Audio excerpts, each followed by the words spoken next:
यकीनी तौर पर मैं भी आपका बहुत बड़ा फैन, और जिस तरह से आप बड़ा आम predictions करते हैं और जिस तरह से लोग आपकी प्रेडिक्शंस के ऊपर बिलीव करते हैं, यकीनी तौर पर अमेजिंग। सर असल में जो है ना प्रेडिक्शंस जी, ये these are all based on the scientific knowledge.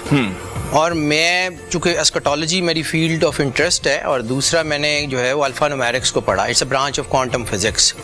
तो ये जो एनर्जी है, ये एनर्जी बिहेव कैसे करती है, इट्स अ प्योर साइंस। इसका इल्म गैब से दूर दूर तक, करोड़ों मील तक, करोड़ों नूरी सालों तक कोई ताल्लुक नहीं है। बिल्कुल ठीक। This is the same similar science, जैसे मौसमियात वाले जो हैं वो हवा का दबाव चीज़ों को चेक करके बताते हैं कि जी कल इतना टेम्परेचर, परसों इतना, हम भी वही करते हैं और कई दफा बताते हैं कि जो हमने बताया था वो क्यों नहीं हुआ, ये भी बताते हैं। मैं सर आज तक कभी क्रेडिट नहीं लिया जी, क्योंकि मेरे ईमान का हिस्सा है कि क्रेडिट मेरा नहीं है, क्रेडिट उस अल्लाह का है। मेरा काम है बार कोड रीडर की तरह अल्लाह के बनाए हुए सिस्टम को पढ़ना और उसको पढ़ के जो वहां है दयानतदारी से बता देना। बिल्कुल ठीक। क्योंकि मेरे ईमान का एक हिस्सा है कि I have to answer my things.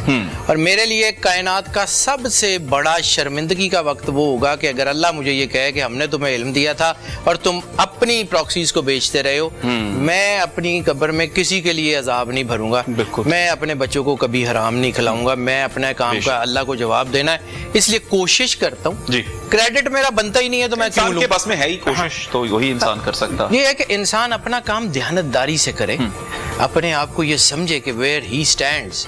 अच्छा, प्रोग्राम का क्योंकि एक हमारे स्ट्रक्चर भी है, हम बहुत सी गुफ्तगू खासतौर पर आपको बुलाने का मकसद भी यही था। इस वक्त दुनिया बहुत तेजी से तब्दील हो रही है। बिल्कुल ठीक। हम चाहते हैं कि आपने यही कहा कि नंबर्स को अगर अंडरस्टैंड किए तो आपकी अंडरस्टैंडिंग क्या कहती है, ये जो कुछ हो रहा है इस वक्त दुनिया में, हम ये वॉर्स देखते हैं बड़ी बड़ी, और कुछ ने प्रेडिक्शंस की कि बहुत कुछ बदल जाएगा आने वाले वक्त में, तो क्या हो रहा है इस वक्त? सर क़यामत तो नहीं आती, वो तो बड़ी दूर है अभी, उसका तो मुझे अल्लाह ताला कोई, वो अल्लाह जाने, उसका काम जाने।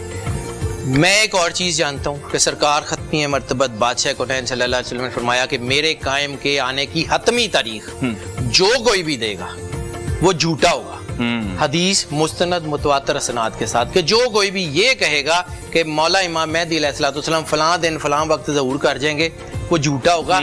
कमियां दी औकात नहीं होती मालकां नूं टाइम टेबल लिखाने। बिल्कुल ठीक, ठीक है, बिल्कुल ठीक। वो हमारी औकात नहीं है। मैं एक दरवाजे के पीछे खड़ा हूँ, दरवाजा खुलेगा तो क्या होगा मुझे नहीं पता। ठीक, मुझे सिर्फ इतना आइडिया हो सकता है कि अब दरवाजा खुलने में कितना का टाइम है, मैं उसको कैलकुलेट कर सकता हूँ। बिल्कुल ठीक। रह गई बात, तो मैं जब एस्केटोलॉजी में अहादीस और नंबर्स को पढ़ता हूँ तो मुझे लगता है कि वो जिस बड़ी जंग का सरकार खत्मी मर्तबत सल्लल्लाहु अलैहि वसल्लम ने फरमाया था मलहमतुल कुबरा, हम उसी मलहमतुल कुबरा के 5वें साल में खड़े हैं। ये वही वक्त है जिसके बारे में अल्लामा मोहम्मद इकबाल बहुत साल पहले कह गए थे कि ये घड़ी महशर की है, तू अरसा महशर में है, पेश कर गाफिल अगर कोई अमल दफ्तर में है।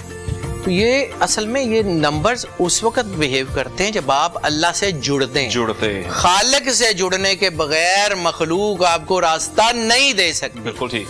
अब ये की बात कि ये जो नंबर है, तो हम मलहमतुल कुबरा के 5वें साल में 2025 का जो साल है उसकी सारी एनर्जी 1941 के कैलेंडर से मिलती थी। 2026 की सारी एनर्जी 1942 के कैलेंडर से मिलती है। 42 में सेकेंड वर्ल्ड वॉर अपने फुल फ्लेयर के ऊपर थी, पीक पे ऊपर थी।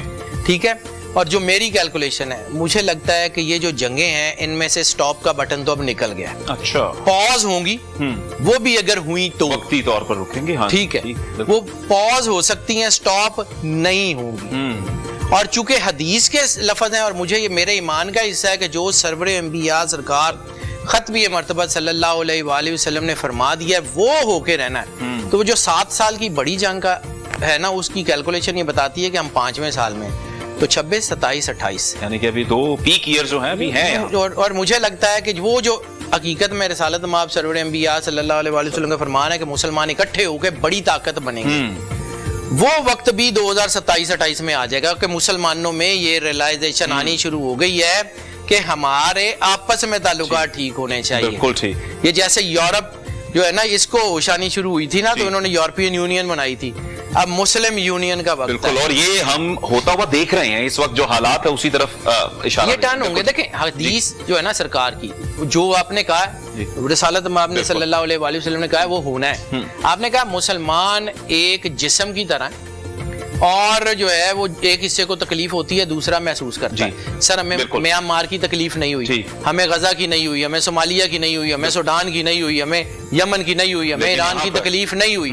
لیکن اس کا مطلب یہ نہیں ہے کہ سرکار کے فرمان میں مسئلہ ہے. ہمیں ٹرینکولائزرز ڈالرز کے چیزوں کے اتنے زیادہ لگے ہوئے ہیں, ہمیں وہ درد کا احساس ختم ہو گیا ہے. بس ذرا یہ ٹرینکولائزرز ختم ہو لینے دیں, جب زیادہ کوٹ پڑے گی نا تو وہ بھی ٹھیک ہو جائیں گے, تو وہ پھر مسلمان آٹومیٹکلی اکٹھے ہوں گے, اور پھر then it would be a wave of retaliation.